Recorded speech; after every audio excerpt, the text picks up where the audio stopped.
খন্দকার নুরুল নবী সাহেব রান্নার উপরে বসা থাকতে হয়েছিল আর সোহাগের টানে আর কেন বসায়। তো এখানে এরা দুজনের খুব কথাবার্তা হলো, লেফটেন্যান্ট কর্নেল। তো অনেকে আমার চিনে, অনেকে চিনে না। তো ওনারা এসে আমার প্রশ্ন করলো কিভাবে কি হলো টলো, বলার পরে বললো ওই বললো যে দেশ স্বাধীন হলো, আপনি স্বাধীন একজন সোলজার হিসাবে দেশে ঢুকতে পারেন না, আফসোস। স্যার আফসোস নাই।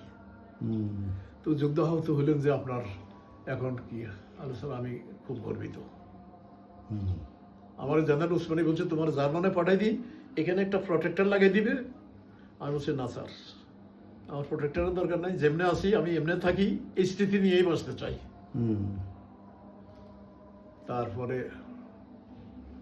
বলে যে যদি গুল্লি খাবেন এই অবস্থা হবে, এটা কোনো চিন্তা করে নাই। তাই বলছেন স্যার, যুদ্ধে গুল্লি আসে, লোক শহীদ হয়, আহত হয়, এটাই যুদ্ধ, এটাই যুদ্ধ। ওখানে কখনো মিষ্টি বা রসগোল্লা আসে নাই, কখনোই না। কোনো যুদ্ধে কোনো ইতিহাসে নাই যে যুদ্ধ একটা রসগোল্লা আসছে।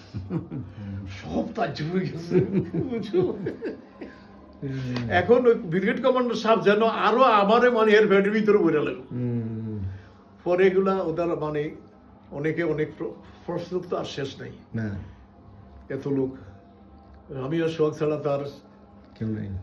পরে সোহাগরাও জিজ্ঞেস করলো যে তুমি আমার এই এত লোকের ভিতরে তোমার সাইজের কেউ নাই, তুমি সেনাবাহিনীতে গেলে না।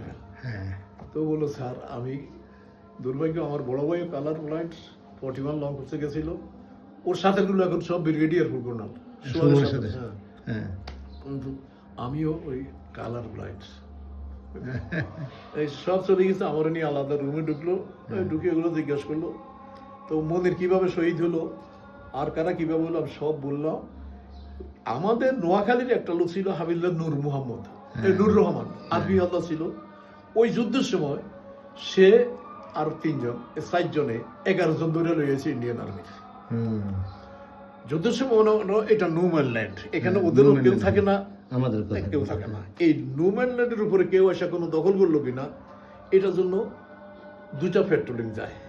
ধরো কোনো সময় রেকি পেট্রোল এটা শুধু দেখে চলে আসবে, ইনফরমেশন দিবে, পরবর্তী একটা কমান্ডিং অফিসার নেবে। আর একটা ফাইটিং পেট্রোল, ফাইটিং পেট্রোল তোমার এই সংবাদ কালেকশনের জন্য বা দেখার জন্য দরকার হয়, তাদের সাথে ফাইট করবা। তো ফাইটিং পেট্রোল 10 জনের নিচে হয় না, এর কাছে আছে মাত্র 3 জন, আর ওদের কাছে আছে ফাইটিং পেট্রোল। তো এ তো তারা বড়ি গেছে। তো এ আখ্যাতের ভিতরে প্লাটুন পজিশন, প্লাটুন অর্থ হলো যে আরো বড় আরো লোক আছে আমার কাছে। হ্যাঁ, আর ওদের করলো হ্যান্ডস আপ। তখন ওরা সব হাত উপর করে গেছে, হ্যান্ডস আপ করার পরে আরো ডাউন, ওরা সব হাতিয়ে ছাড়িয়ে দিছে। আর এগুলো এই 3 প্লাটুন, 3 জন আসো, 3টা রশি নিয়ে। তো 3 জন গেল 3টা রশি নিয়ে, এদের কাছে লোক আছেই 3 জন, তার আখ্যাতের ভিতরে লোক আছেই 3 জন। 3 জন আমাদের লাইন মিটিং থাকে না, কোমরে থাকা, বুঝলেন, সিকল রশি লেগে গেল। এই 11 জনে রশি দিয়ে দোনো হাত একসাথে বাঁধি 11 জন বাঁধি গেল। শুধু চালাকির কারণে আমার বলছে বাকি প্লাটুন পজিশনে থাকো, এখানে কেউ নেই, এই 11 জন বাঁধিয়ে লালো, 11 জনের অস্ত্র সব বাঁধিয়ে লালো, হেতাকে কাঁধে দিয়ে সবগুলো কমান্ড পোস্টে নিয়ে এলো, মাত্র 3 জনে। এবং আইবার সময় তোরা 3 জন আগে পিছিয়ে থাকা, তোমরা এখানে পজিশন থাকো, আমি আসতেছি, এখানে কেউ নেই, বুঝছো। ওর নাম ছিল নূর রহমান। নূর রহমান নোয়াখালী ফেনীতে বাড়ি।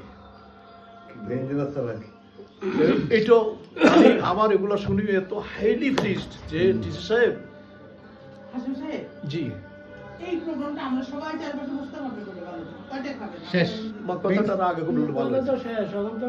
এই জিনিসটা আগে বললে ভালো হইতো। আমরা কেউ শুনি না, শুনতে ভালো লাগতো। আচ্ছা, তুমি শুনতে চাইলে শুনো, বলবো। শেষ পর্যন্ত আমার বললো টিচার সাহেব আমি সার্থক, আমি আপনারা বাইরে করলাম, আপনার ডকুমেন্ট, আপনার চাকরি শুরু থেকে এই পর্যন্ত আমি যা পাইলাম আলহামদুলিল্লাহ, আজকে আপনার মুখে আমি সব পাইলাম। এখন আপনার এই বয়সে যেভাবে আমার স্টেটমেন্ট দিলেন, যতজন লোক কথা কইছি এটা কেউ আমার কিছু বলতে পারে নাই। হুম, তো আমিও আল্লাহর কাছে শুকর আদায় করলাম যে আল্লাহ ইজ্জতের মালিক তুমি। হুম। এখন এই দিন যে প্রমোশন হলো দেখলাম সে মেসেজ জেনারেল হয়ে গেছে, মাশাআল্লাহ। এখন সিটাকে ডিপ কমান্ডার। গেলে দেখা করবো, আমার বলছে যখনই কোনো কিছু মনে করেন আপনি আসবেন, ডিপ আপনার কমান্ডার। জন্য আমার দরজা চিরজীবন খোলা থাকবে। আল্লাহ হায়াত দারাজ করুক। হ্যাঁ।